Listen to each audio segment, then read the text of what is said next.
Hello students, welcome to my channel Learnopedia. Last class में हम लोगों ने बीदर वगैरह कंप्लीट किया था, contribution, fall of the Bahmani kingdoms वगैरह सब हम लोग कंप्लीट कर लिया था। आज के वीडियो में आप लोगों का चैप्टर 3 हिस्ट्री का भी कंप्लीट हो जाएगा। तो आज हम लोग पढ़ेंगे बंगाल के बारे में। तो इसका इंट्रोडक्शन पहले पढ़ लेते हैं। इख्तियारुद्दीन मोहम्मद बिन तुगलक खलजी सुल्तनत पीरियड के एक जागीरदार थे। उस टाइम बंगाल में लक्ष्मण सेना का रूल था। बख्तियार खलजी ने बंगाल पर कॉम्पेन हमला किया।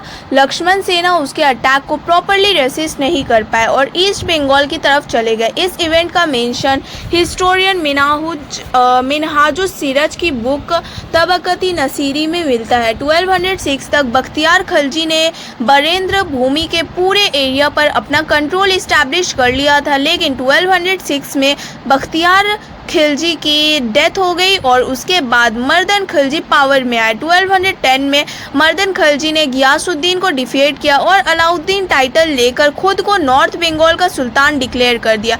काफ़ी टाइम बाद 1253 में मुगीसुद्दीन नाम के रूलर ने बंगाल में फॉर्मली एक इंडिपेंडेंट किंगडम इस्टेब्लिश किया। इसके बाद बंगाल की पॉलिटिक्स ग्रेजुअली दिल्ली सल्तनत से अलग डायरेक्शन में डेवलप होने लगी और बंगाल की अपनी इंडिपेंडेंट पॉलिटिकल आइडेंटिटी स्ट्रॉन्ग होने लगी। अब the rule of the Ilyas Shahi dynasty in Bengal. Mohammad bin Tughlaq के रूल के लास्ट पीरियड में सल्तनत के डिफरेंट पार्ट्स में बहुत सारे रेबिलियंस बगावत होने लगा। सेंटर में सुल्तान की पावर वीक हो गई थी और इस सिचुएशन का फ़ायदा उठाकर बंगाल के डिफरेंट रूलर्स ने इंडिपेंडेंस डिक्लेयर कर दी। ईस्ट बंगाल में गियासुद्दीन मुबारक शाह ने खुद को इंडिपेंडेंट रूलर डिक्लेयर किया, जबकि नॉर्थ बंगाल यानी लखनौती में अलाउद्दीन अली शाह ने इंडिपेंडेंस डिक्लेयर की। इस तरह बंगाल ग्रेजुअली दिल्ली सल्तनत के कंट्रोल से बाहर होने लगा। अलाउद्दीन अली शाह की डेथ के बाद उसका भाई शमसुद्दीन इलियास शाह 1342 AD में लखनौती के रूलर बने। उसने बंगाल के डिफरेंट पार्ट्स को अपने कंट्रोल में लाने की कोशिश की और एक इंडिपेंडेंट बंगाल सल्तनत को स्ट्रॉन्ग फाउंडेशन दी। इसी वजह से शमसुद्दीन इलियास शाही को इंडिपेंडेंट सुल्तानत ऑफ बंगाल का रियल फाउंडर कहा जाता था। उसके थ्रू इस्टेब्लिश की गई इलियास शाही डायनेस्टी ने बंगाल पर लगभग 50 ईयर्स तक सक्सेसफुली रूल किया। इस डायनेस्टी ने बंगाल को पॉलिटिकली स्ट्रॉन्ग और इंडिपेंडेंट बनाने में इम्पोर्टेंट रोल प्ले किया। अब इसका फर्स्ट पॉइंट है शमसुद्दीन इलियास शाह। शमसुद्दीन इलियास शाह बंगाल सल्तनत के एक बहुत इम्पॉर्टेंट रूलर थे और इलियास शाही डायनेस्टी का फाउंडर माना जाता था उनको। उससे पहले बंगाल एक सिंगल यूनाइटेड किंगडम नहीं था। बंगाल के डिफरेंट पार्ट्स जैसे लखनौती, सदगांव और सोनारगांव अलग अलग रूलर्स के कंट्रोल में था। इलियास शाह ने मिलिट्री पावर का यूज़ करके इन डिफरेंट एरियाज़ को अपने कंट्रोल में लाया और बंगाल को एक स्ट्रॉन्ग पॉलिटिकल यूनिट बनाया। इस वजह से उसका सबसे बड़ा अचीवमेंट बंगाल की पॉलिटिकली यूनिट करना था। उसने दिल्ली सल्तनत के डायरेक्ट अथॉरिटी को एक्सेप्ट नहीं किया और बंगाल को प्रैक्टिकली इंडिपेंडेंट बना दिया। उसने अपनी आर्मी को स्ट्रॉन्ग किया और बंगाल के बाहर भी मिलिट्री कॉम्पेन्स किया, स्पेशली बिहार और उड़ीसा की तरफ। इससे उसका इन्फ्लुएंस और पॉलिटिकल पावर बढ़ी। उसके रूल में पंडुआ एक इम्पॉर्टेंट सेंटर बना। इलियास शाह के टाइम में बंगाल सिर्फ एक रीजनल पावर नहीं रहा बल्कि नॉर्थ इंडिया की पॉलिटिक्स में भी एक इम्पॉर्टेंट इंडिपेंडेंट पावर बन गया। इसीलिए बंगाल सल्तनत की स्ट्रॉन्ग फाउंडेशन इस्टेब्लिश करने का क्रेडिट लार्जली शमसुद्दीन इलियास शाह को दिया जाता था। सेकेंड है सिकंदर इलियास शाह। सिकंदर इलियास शाह शमसुद्दीन इलियास शाह का सन और सक्सेसर था। उसने अपने फादर से मिली हुई पावरफुल बंगाल सल्तनत को कंटिन्यू किया और उसकी पॉलिटिकल पोजीशन को मेंटेन करने की कोशिश की। उसके रूल का इम्पॉर्टेंट फीचर था कि उसने बंगाल की इंडिपेंडेंस और टेरिटोरियल यूनिटी को प्रोटेक्ट किया। उसके टाइम में बंगाल का कनेक्शन दिल्ली सल्तनत से इंडिपेंडेंट रहा। सिकंदर शाह को आर्किटेक्चर और बिल्डिंग एक्टिविटीज़ के लिए भी याद किया किया जाता है। उसके रीन में उसके राज्य में पंडुआ को डेवलप किया गया और फेमस अदीना मॉस्क्यू का कंस्ट्रक्शन भी उसी के रूल से एसोसिएटेड है। अदीना मॉस्क्यू उस पीरियड की बंगाल आर्किटेक्चर की पावर और रिचनेस को शो करती है। सिकंदर शाह ने मिलिट्री और एडमिनिस्ट्रेटिव स्ट्रेंथ को भी मेंटेन रखा ताकि उसके फादर के टाइम में इस्टेब्लिश की गई अथॉरिटी वीक ना हो। इसीलिए उसका मेन रोल था इलियास शाह की अचीवमेंट को कंटिन्यू करना और बंगाल सल्तनत को स्टेबल बनाना। थर्ड है गियासुद्दीन आजम शाह। गियासुद्दीन आजम शाह इलियास शाही डायनेस्टी के सबसे फेमस रूलर में से एक था। उसका रूल बंगाल के पॉलिटिकल के साथ साथ कल्चरल और इंटरनेशनल डेवलपमेंट के लिए भी इम्पॉर्टेंट था। उसके बारे में कहा जाता है कि वो जस्टिस को बहुत इम्पोर्टेंस देता था। उसने स्कॉलर्स, पोइट्स और लर्नड पीपल को सपोर्ट किया, जिसकी वजह से बंगाल में इंटेलेक्चुअल और लिटरेरी एक्टिविटीज़ को इंकरेजमेंट मिला। उसके पीरियड का एक इम्पॉर्टेंट फीचर था फॉरेन रिलेशंस। बंगाल का रिलेशनशिप चाइना के साथ डेवलप हुआ और बंगाल के ट्रेडर्स और रूलर्स का इंटरनेशनल वर्ल्ड से कांटेक्ट स्ट्रॉन्ग रहा। इससे बंगाल की इम्पोर्टेंस सिर्फ इंडिया तक लिमिटेड नहीं रही। गियासुद्दीन आजम शाह के टाइम में ट्रेड और डिप्लोमेसी को भी इम्पोर्टेंस मिली। उसने एडमिनिस्ट्रेशन को मैनेज किया और बंगाल की इंडिपेंडेंट पोजीशन को मेंटेन रखा। इसीलिए उसका रीन जनरली बंगाल सल्तनत के political stability, justice, literature, trade और फॉरेन रिलेशंस के डेवलपमेंट के लिए इम्पोर्टेंट माना जाता है। फोर्थ है सैफुद्दीन हमजा शाह। सैफुद्दीन हमजा शाह गियासुद्दीन आजम शाह के बाद बंगाल का रूलर बना और इलियास शाही डायनेस्टी को कंटिन्यू किया।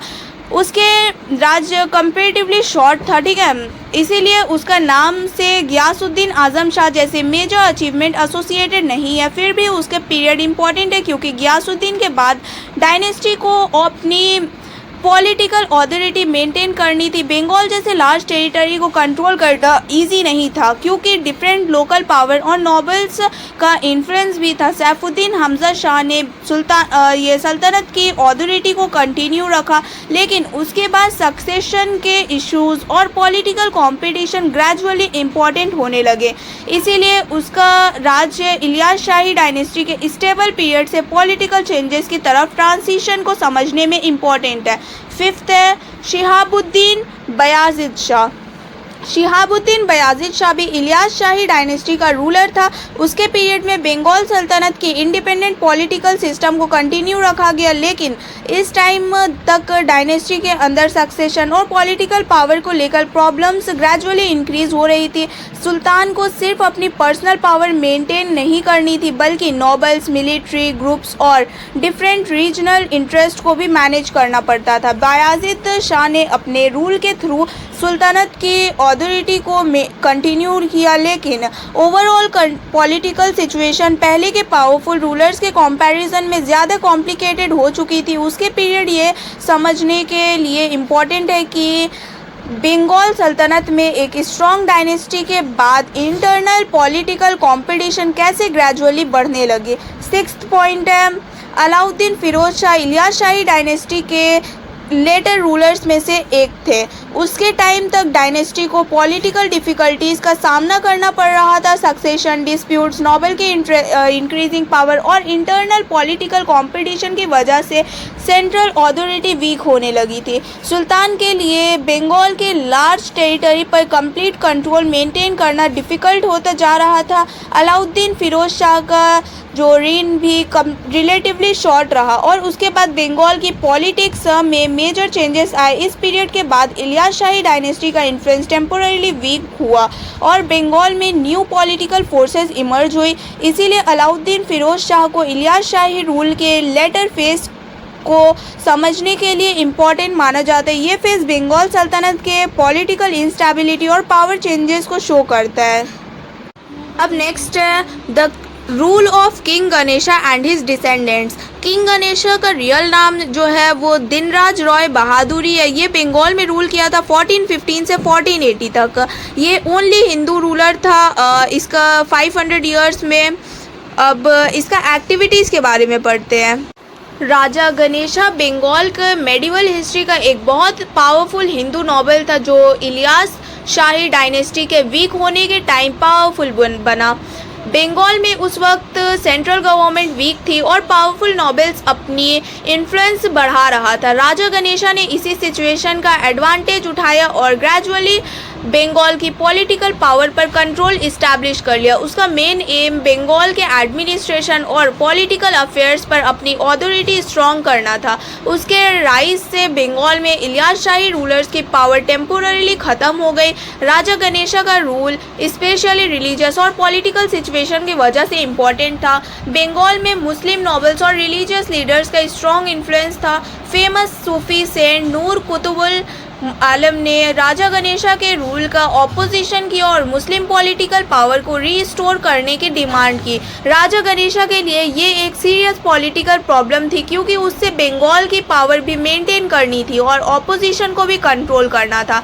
सिचुएशन को हैंडल करने के लिए राजा गणेशा ने अपने सन झारू को इस्लाम एक्सेप्ट करने दिया। जादू ने इस्लाम एक्सेप्ट करने के बाद जलालुद्दीन मोहम्मद शाह नाम रखा और बंगाल का सुल्तान बना। इस स्टेप से राजा गणेशा ने मुस्लिम नोबल्स और रिलीजियस लीडर्स के ऑपोजिशन को कम करने की कोशिश की और अपने फैमिली का पॉलिटिकल इन्फ्लुएंस कंटिन्यू रखा।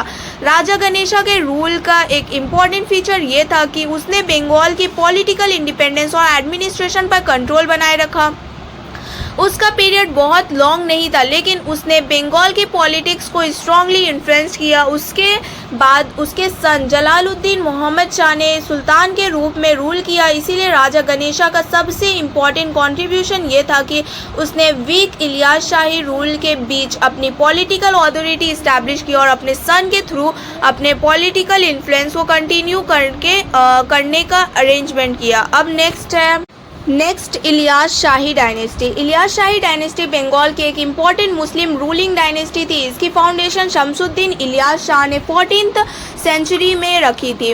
उसने बंगाल के डिफरेंट रीजन्स को यूनाइट करके एक इंडिपेंडेंट बंगाल सल्तनत इस्टेब्लिश किया। इस डायनेस्टी के रूलर ने बंगाल को दिल्ली सल्तनत से लार्जली इंडिपेंडेंट रखा और एडमिनिस्ट्रेशन, ट्रेड, आर्किटेक्चर और कल्चर को डेवलप किया। अब इलियास शाही रूलर में शमसुद्दीन इलियास शाह, सिकंदर इलियास शाह और गियासुद्दीन आजम शाह स्पेशली इम्पॉर्टेंट थे। सिकंदर शाह के टाइम आर्किटेक्चर का डेवलपमेंट हुआ और अदीना मॉस्को जैसे इंपॉर्टेंट बिल्डिंग्स बनाए गए। गियासुद्दीन आजम शाह के रूल में जस्टिस, लिटरेचर, एजुकेशन, ट्रेड और फॉरेन रिलेशन को इम्पोर्टेंस मिली। बंगाल के चाइना के साथ डिप्लोमेटिक और कॉमर्शियल रिलेशन भी डेवलप हुआ। बाद में डायनेस्टी के रूलर्स के टाइम सक्सेशन डिस्प्यूट्स और इंटरनल पॉलिटिकल कॉन्फ्लिक्ट्स बढ़ने लगे। इससे सेंट्रल अथॉरिटी वीक हुई और पावरफुल नोबल्स का इन्फ्लुएंस इंक्रीज हुआ। इसी पॉलिटिकल वीकनेस का फ़ायदा राजा गणेशा ने उठाया और इलियास शाही रूल टेम्पोररीली एंड हो गया। बाद में Ilyas Shahi dynasty again restore हुई और बंगाल पर दोबारा रूल किया। अब फर्स्ट पॉइंट है नसीरुद्दीन महमूद शाह। नसीरुद्दीन महमूद शाह बंगाल के इलियास शाही डायनेस्टी के रीस्टोर्ड रूलर्स में से एक था।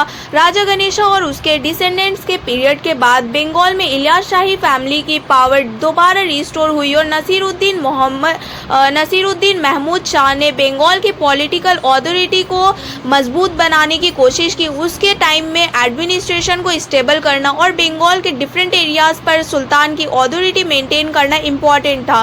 उसने बंगाल की इंडिपेंडेंट सल्तनत को कंटिन्यू रखा और पॉलिटिकल स्टेबिलिटी इस्टेब्लिश करने पर फोकस किया। उसका रीन इलियास शाही रूल के सेकेंड फेज के बिगिनिंग के लिए इम्पॉर्टेंट माना जाता है।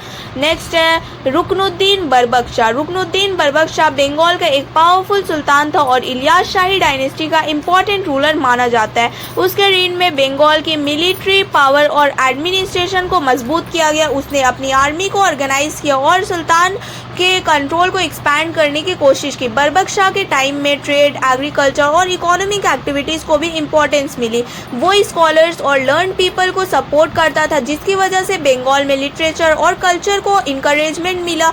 उसके रूल में बंगाल सल्तनत पॉलिटिकली और इकोनॉमिकली काफ़ी स्ट्रांग हुई। इसीलिए रुकनुद्दीन बरबक शाह को इलियास शाही डायनेस्टी के इम्पॉर्टेंट लेटर रूलर्स में काउंट किया जाता है। अब है बरबक शाह के अचीवमेंट के बारे में भी पढ़ते हैं। बरबक शाह की मेन अचीवमेंट थी बंगाल की पॉलिटिकल स्टेबिलिटी मेंटेन करना, आर्मी को स्ट्रॉन्ग बनाना, ट्रेड को इनकरेज करना और लिटरेचर और कल्चर को सपोर्ट करना था। ठीक है, इसीलिए उसके राज्य इलियास शाही डायनेस्टी के इम्पोर्टेंट पीरियड में काउंट किया जाता है। बरबक शाह को एडमिनिस्ट्रेशन और कल्चर के लिए भी जाना जाता है। उसने कई अफ्रीकन सोल्जर्स को अपनी आर्मी और एडमिनिस्ट्रेशन में इम्पोर्टेंट पोजीशन दी, जिससे उनका इन्फ्लुएंस बंगाल में बढ़ा। उसके राज्य में लिटरेचर और एजुकेशन को भी सपोर्ट मिला।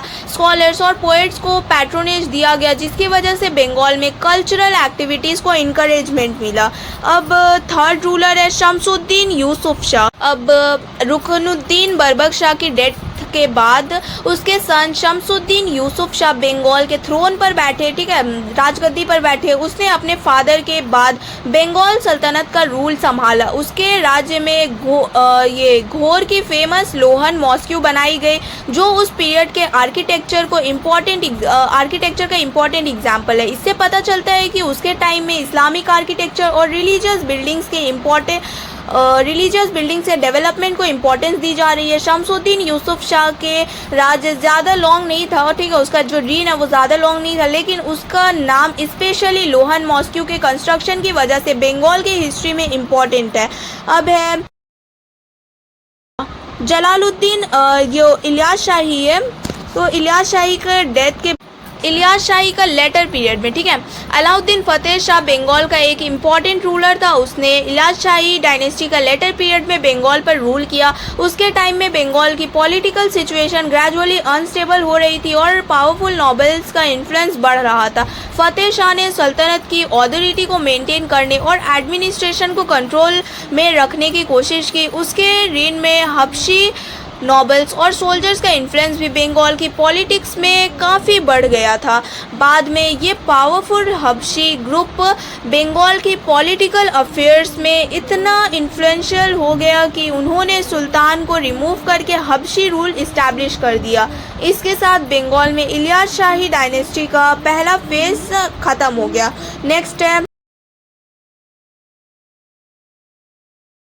अब इसका कुछ पॉलिटिकल इम्पोर्टेंस है, कुछ इकोनॉमिक, सोशल, कल्चरल इम्पोर्टेंस, तो इसके बारे में पढ़ते हैं। इलियास शाही डायनेस्टी बंगाल की हिस्ट्री में बहुत इंपॉर्टेंट थी, क्योंकि इस डायनेस्टी ने बंगाल को एक स्ट्रॉन्ग और इंडिपेंडेंट सल्तनत के रूप में डेवलप किया। इसकी फाउंडेशन शमसुद्दीन इलियास शाह ने रखी, जिसने बंगाल का डिफरेंट रीजन्स को एक साथ लाकर पॉलिटिकल यूनिटी क्रिएट की। इससे बंगाल का दिल्ली सल्तनत पर डिपेंडेंस कम हुआ और बंगाल की इंडिपेंडेंट आइडेंटिटी स्ट्रांग हुई। इलियास शाही रूलर्स ने एडमिनिस्ट्रेशन और मिलिट्री सिस्टम को मजबूत किया। उन्होंने बंगाल के लार्ज टेरिटरी पर कंट्रोल मेंटेन करने के लिए स्ट्रांग आर्मी और एडमिनिस्ट्रेटिव सिस्टम डेवलप किया। इस डायनेस्टी के पावरफुल रूलर्स ने बंगाल के नेबरिंग रीजन्स में भी कैंपेन किया, जिससे बंगाल की पॉलिटिकल इंपॉर्टेंस बढ़ी। इस डायनेस्टी के टाइम ट्रेड और इकोनॉमी भी डेवलप हुए। बंगाल अपनी फर्टाइल लैंड और रिवर्स की वजह से एग्रीकल्चर में स्ट्रांग था और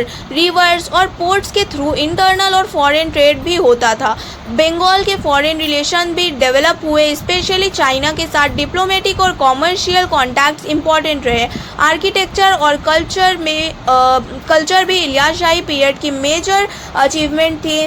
ठीक है, उसके बाद सिकंदर शाह के रीन में फेमस अदीना मॉस्क्यू बनाई गई। गियासुद्दीन आजम शाह जैसे रूलर्स ने स्कॉलर्स, पोएट्स और एजुकेशन को सपोर्ट किया। इससे बंगाल में लिटरेचर और कल्चरल एक्टिविटीज़ को ग्रोथ मिली। इलियास शाही डायनेस्टी की इम्पोर्टेंस ये थी कि उसने बंगाल को पॉलिटिकली यूनाइटेड, इंडिपेंडेंट और कल्चरली डेवलप्ड बनाने में मेजर रोल प्ले किया। इस डायनेस्टी के रूलर्स ने बंगाल के administration, military power, trade, architecture और कल्चर को डेवलप किया। इसीलिए मेडिवल बंगाल के हिस्ट्री में इसका बहुत इम्पोर्टेंट प्लेस है। नेक्स्ट है the reign of the Hussain Shahi dynasty in Bengal. Hussain Shahi dynasty Bengal के मेडिवल हिस्ट्री की एक बहुत इंपॉर्टेंट डायनेस्टी थी। इस डायनेस्टी की फाउंडेशन अलाउद्दीन हुसैन शाह ने अराउंड 1494 एडी में की। उस टाइम बंगाल पॉलिटिकल इंस्टेबिलिटी से गुजर रहा था। ठीक है, हुसैन शाह ने पावर में आने के बाद एडमिनिस्ट्रेशन को स्ट्रॉन्ग किया और बंगाल में पीस और स्टेबिलिटी इस्टेब्लिश करने की कोशिश की। उसके रूल को बंगाल सल्तनत का इम्पॉर्टेंट एंड प्रॉस्पेरस पीरियड माना जाता है। फर्स्ट है अलाउद्दीन हुसैन शाह। अलाउद्दीन हुसैन शाही डायनेस्टी का फाउंडर था। उसने बंगाल की पॉलिटिकल सिचुएशन को स्टेबल किया और अपने किंगडम की बाउंड्रीज को एक्सपैंड किया। उसने बिहार, असम और उड़ीसा की तरफ मिलिट्री कॉम्पेन्स किया, हमला किया, ठीक है, और बंगाल का पॉलिटिकल इन्फ्लुएंस बढ़ाया। उसके रूल में एडमिनिस्ट्रेशन कॉम्पैरेटिवली स्ट्रांग रहा और इस ट्रेड और एग्रीकल्चर को भी डेवलपमेंट मिला, ठीक है। हुसैन शाह को रिलीजियस टॉलरेंस के लिए भी जाना जाता है। उसके कोर्ट में डिफरेंट रिलीजियस कम्युनिटीज़ के लोग इम्पॉर्टेंट पोजीशन पर थे। इस वजह से उसके रीन में कम्युनल हार्मनी को इनकरेजमेंट मिला। सेकेंड है नसीरुद्दीन नुसरत शाह। नसीरुद्दीन नुसरत शाह अलाउद्दीन हुसैन शाह का सन और सक्सेसर था। उसने अपने फादर की पॉलिसीज़ को कंटिन्यू किया और बंगाल की स्टेबिलिटी को मेंटेन करने की कोशिश की। उसके टाइम में बंगाल का पॉलिटिकल इन्फ्लुएंस बना रहा। उसके रीन में लिटरेचर, ट्रांसलेशन और आर्किटेक्चर को स्पेशल इंकरेजमेंट मिला। बंगाली लिटरेचर का डेवलपमेंट में भी उसके पीरियड का इम्पॉर्टेंट कॉन्ट्रीब्यूशन था। उसके टाइम में बारो सोना मॉस्क्यू जैसे फेमस आर्किटेक्चरल वर्क्स बनाए गए। अब सब्सिक्वेंट रूलर्स, नुसरत शाह के बाद हुसैन शाही डायनेस्टी के कुछ और रूलर्स आए, लेकिन उनकी पॉलिटिकल पावर ग्रेजुअली वीक होने लगी। अलाउद्दीन फिरोज शाह शॉर्ट टाइम के लिए रूलर बने। उसके बाद गियासुद्दीन महमूद शाह लास्ट इम्पॉर्टेंट हुसैन शाही रूलर थे। उसके रेन के एंड तक बंगाल में इंटरनल प्रॉब्लम्स और एक्सटर्नल प्रेशर बढ़ गए। इवेंचुअली शेर शाह सूरी की राइजिंग पावर के सामने हुसैन शाही रूल वीक हो गई और डायनेस्टी का रूल बंगाल में ख़त्म हो गया। अब एक contribution of the Hussain Shahi dynasty. First है पॉलिटिकल अचीवमेंट। हुसैन शाही रूलर्स ने बंगाल को पॉलिटिकली स्टेबल और पावरफुल बनाया। अलाउद्दीन हुसैन शाह ने डिफरेंट रीजन्स पर कंट्रोल इस्टेब्लिश किया और बंगाल की बाउंड्रीज एक्सपैंड की।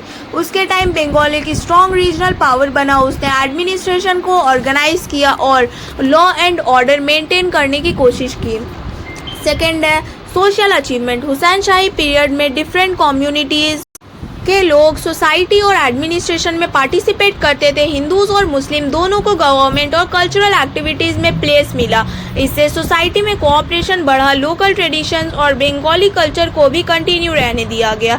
अब है communal harmony. Hussain Shahi dynasty की एक इम्पॉर्टेंट फीचर रिलीजियस टॉलरेंस थी। अलाउद्दीन हुसैन शाह ने हिंदू और मुस्लिम कम्युनिटीज़ के साथ रिलेटिवली टॉलरेंट पॉलिसी फॉलो की। हिंदू स्कॉलर्स और ऑफिशियल्स को भी इम्पॉर्टेंट पोजीशन मिली। इस पीरियड में चैतन्य मूवमेंट भी बंगाल में स्प्रेड हुआ। इसीलिए बंगाल में डिफरेंट रिलीजियस ट्रेडिशंस के बीच इंटरैक्शन और कल्चरल एक्सचेंज स्ट्रांग हुआ। अब है इकोनॉमिक अचीवमेंट। इस पीरियड में एग्रीकल्चर और ट्रेड इम्पॉर्टेंट इकोनॉमिक एक्टिविटीज़ थी। बंगाल की फर्टाइल लैंड की वजह से एग्रीकल्चर स्ट्रांग थी। रिवर्स और पोर्ट्स के थ्रू इंटरनल और ओवरसीज ट्रेड भी होता था। बंगाल के टेक्सटाइल, राइस और अदर प्रोडक्ट्स का ट्रेड डिफरेंट रीजन्स के साथ होता था। स्टेबल एडमिनिस्ट्रेशन ने इकोनॉमिक एक्टिविटीज़ को सपोर्ट किया। अब फिफ्थ पॉइंट है कल्चरल अचीवमेंट। हुसैन शाही पीरियड को बंगाल के कल्चरल डेवलपमेंट का इम्पॉर्टेंट पीरियड माना जाता है। बंगाली लैंग्वेज और लिटरेचर को इनकरेजमेंट मिला। पर्शियन भी एडमिनिस्ट्रेशन और कोर्ट की इम्पॉर्टेंट लीग थी। डिफरेंट कल्चरल ट्रेडिशंस के इंटरैक्शन से बंगाल की कल्चर और रिच हुई। सिक्स्थ है लिटरेचर। हुसैन शाही रूलर्स ने बंगाली लिटरेचर को पैट्रोनेज दिया। हिंदू और मुस्लिम पोइट्स दोनों को सपोर्ट मिला। मलाधर बासु जैसे बंगाली लिटरेरी फिगर्स को रॉयल पैट्रोनेज मिला। बंगाली रिलीजियस और डिवोशनल लिटरेचर भी डेवलप हुआ। चैतन्य मूवमेंट के इन्फ्लुएंस से वैष्णव लिटरेचर और डिवोशनल पोइट्री को भी ग्रोथ मिली। पर्शियन लिटरेचर और हिस्टोरिकल राइटिंग भी कोर्ट कल्चर के पार्ट थी, ठीक है। अब है आर्किटेक्चरल वर्क्स। हुसैन शाही पीरियड में बंगाल में मॉस्क्यू, टॉम्स और अदर इस्लामिक बिल्डिंग्स का कंस्ट्रक्शन हुआ। इस पीरियड के आर्किटेक्चर में लोकल बंगाली स्टाइल और इस्लामिक आर्किटेक्चरल एलिमेंट्स का कॉम्बिनेशन दिखता है। बारो सोना मॉस्क्यू एट गौर इस पीरियड के फेमस मॉन्यूमेंट्स में से एक है। कदम रसूल मॉस्क्यू और अदर मॉन्यूमेंट्स भी बंगाल सल्तनत की आर्किटेक्चरल ट्रेडिशन को शो करते हैं। अगर ये वीडियो हेल्पफुल लगी हो तो इसे लाइक शेयर सब्सक्राइब करें और इस चैप्टर से रिलेटेड कोई भी MCQs वगैरह का हेल्प चाहिए तो आप लोग मेरा टेलीग्राम चैनल ज्वाइन कर लीजिए। वहाँ आपको हर चैप्टर का MCQs मिलेगा।